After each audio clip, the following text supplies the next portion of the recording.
The sun was dipping low over Willow Creek, casting a golden glow across the glassy lake that hugged my family's cabin in Pinewood Hollow, Oregon.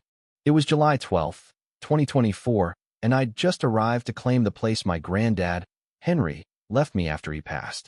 The cabin was a time capsule, cedar walls, a creaky porch, and a hand-carved sign that read, Mason's Retreat, 1976. I was tightening a loose pipe under the sink when a shadow loomed in the doorway. No knock, no greeting. Just a voice, sharp as a razor. Congratulations, Mr. Mason. You've already broken 9 community rules by breathing our air. I crawled out, wiping grease on my jeans, to face a woman who looked like she'd been born with a gavel in her hand. I'm Evelyn Carter, president of the Pinewood Hollow Homeowners Association, she declared, as if I should salute. Her clipboard gleamed like a holy relic, and her eyes sized me up like I'd just burned down the town hall.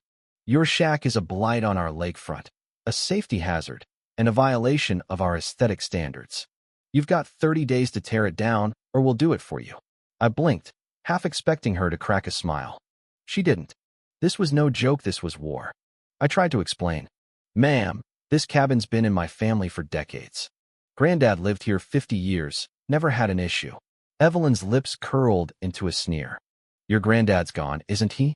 And I'm here to protect our community's value. She thrust a legal notice at me, her words dripping with venom. This eyesore blocks our lake access.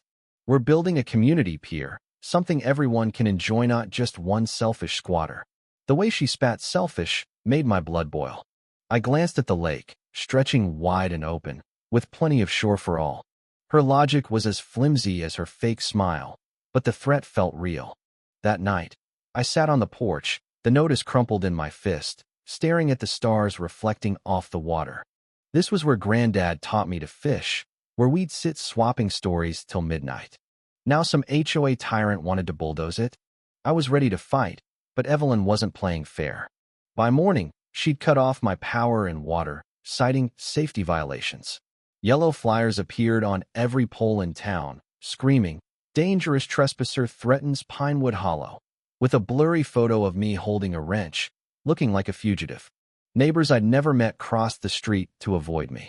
At the gas station, whispers stopped when I walked in. Evelyn had turned me into a pariah overnight. She didn't stop there. She sweet-talked utility workers like she was running a militia, thanking them for securing the community. I watched from my window as she handed a confused electrician a homemade certificate, calling him guardian of Pinewood. It was unhinged, but effective. I was living off a generator and bottled water, feeling like a castaway in my own home. Worse, someone smashed my windows one night, and "Get out" was spray painted across the front door. The sheriff took a report, but shrugged. No witnesses, no proof. I knew who was behind it. Then I remembered Granddad's words, whispered during my last visit. If anyone tries to take this cabin, check the oak chest in the attic. I've got you covered. I'd thought he was being dramatic, but now I wasn't so sure. I climbed the creaky ladder and found the chest, heavy and locked. The key was still on a hook by the kitchen window, just where he'd left it. Inside was a stack of papers, yellowed but pristine, and a letter in Granddad's scrawl. Dear Ethan, it began. If you're reading this, troubles come knocking. Don't worry, I was always 2 steps ahead. My jaw hit the floor as I read. Granddad didn't just own the cabin. He owned 50 acres of Pinewood Hollow, including the land under every fancy house in the HOA. Back in 1977, he'd signed a land use agreement, letting families build homes on his property for a small yearly fee.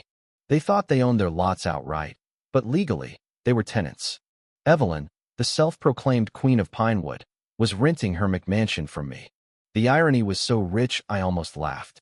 The documents, maps, signatures, county records were bulletproof.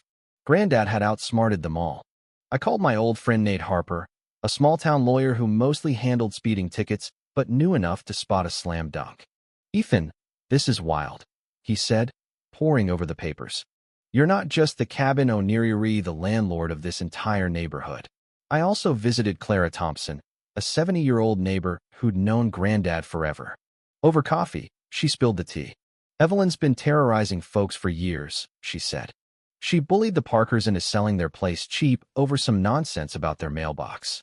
Then she sold lake access to a tour company for $90,000, claiming it was for community upgrades. Now we can't even fish on weekends, too many yuppie boats. Clara's words lit a fire in me. Evelyn wasn't just after my cabin, she was fleecing the whole town, pocketing HOA funds, and selling rights she didn't have. I was done being her punching bag. Nate and I hatched a plan, but we had to wait for the perfect moment. Evelyn gave it to us on a silver platter. She announced a public demolition of my cabin, renting a bulldozer, and setting up a live stream for Saturday, July 27th. She invited the whole town, local reporters, even the mayor, turning my family's legacy into her personal circus. "This will show everyone what happens when you defy Pinewood Hollow," she crowed at a press conference, unveiling sketches of a shiny new pier. The crowd ate it up, oblivious to the truth. We let her bask in her glory. On demolition day, the lakefront buzzed with neighbors sipping coffee and munching donuts Evelyn provided, like this was a county fair.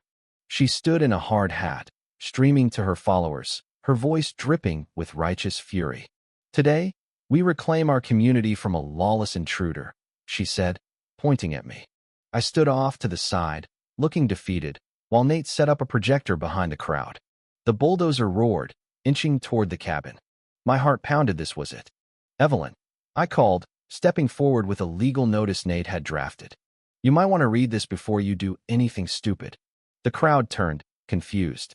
Evelyn laughed, her voice mocking through her phone's mic. "The squatter wants to bargain?"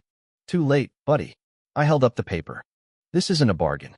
It's an eviction notice. You have 30 days to vacate your house." The bulldozer stopped. The air went still. Nate flipped on the projector, and the 1977 agreement lit up the cabin wall maps, signatures, the works. "Ethan Mason owns 95% of Pinewood Hollow," he announced, his voice cutting through the stunned silence. "Every home here, including MS. Carter's, sits on his family's land. You're all tenants under a lease she's violated." He listed her crimes: selling lake access for $90,000, harassing residents, misusing HOA funds. The crowd gasped. Evelyn's face cycled through shock, rage, then panic. "This is a lie," she screamed, but the documents were undeniable. Clara stepped up, her voice steady. "Evelyn, where's that $90,000? I've seen no upgrades, just your new SUV." Others chimed in, demanding answers. The sheriff arrived, reviewed the papers, and nodded. "Looks legit, ma'am. This is a civil matter, take it to court." Evelyn unraveled, shrieking about conspiracies, demanding my arrest. Her live stream caught every second of her meltdown, broadcasting it to the world. I addressed the crowd, keeping my cool. "I'm not here to kick anyone out who's played fair. My fight's with Evelyn, not you." That eased the tension, but Evelyn was done. Nate handed her a resignation letter. "Sign it, or we'll see you in court." Her hand shook as she scrawled her name, tossing the pen like a tantrum-throwing kid. The queen had fallen. 29 days later, sirens wailed at dawn. I met firefighters in my driveway. They'd gotten a tip about someone with gasoline near the cabin. I'd installed cameras weeks ago, and the footage was damning. Evelyn, at 2 a.m., dousing the cabin's base with gas, striking a match before floodlights spooked her. "That's attempted arson," the sheriff said. I pressed charges without hesitation. Evelyn was cuffed, her mugshot plastered across the Pinewood Gazette under HOA tyrant caught in arson plot. The tour company sued her for fraud. Her house hit the market, and her empire crumbled. Pinewood Hollow healed. I was elected HOA president. Ironic, right? And we rewrote the land agreement to protect residents while ensuring fairness. The lake opened back up, and neighbors pitched in to fix the cabin, turning it into a community project. Clara brought her famous apple pie, and we laughed about Evelyn's downfall. 6 months later, I got an email from another HOA, begging for advice on ousting their own corrupt board. The squatter was now the expert.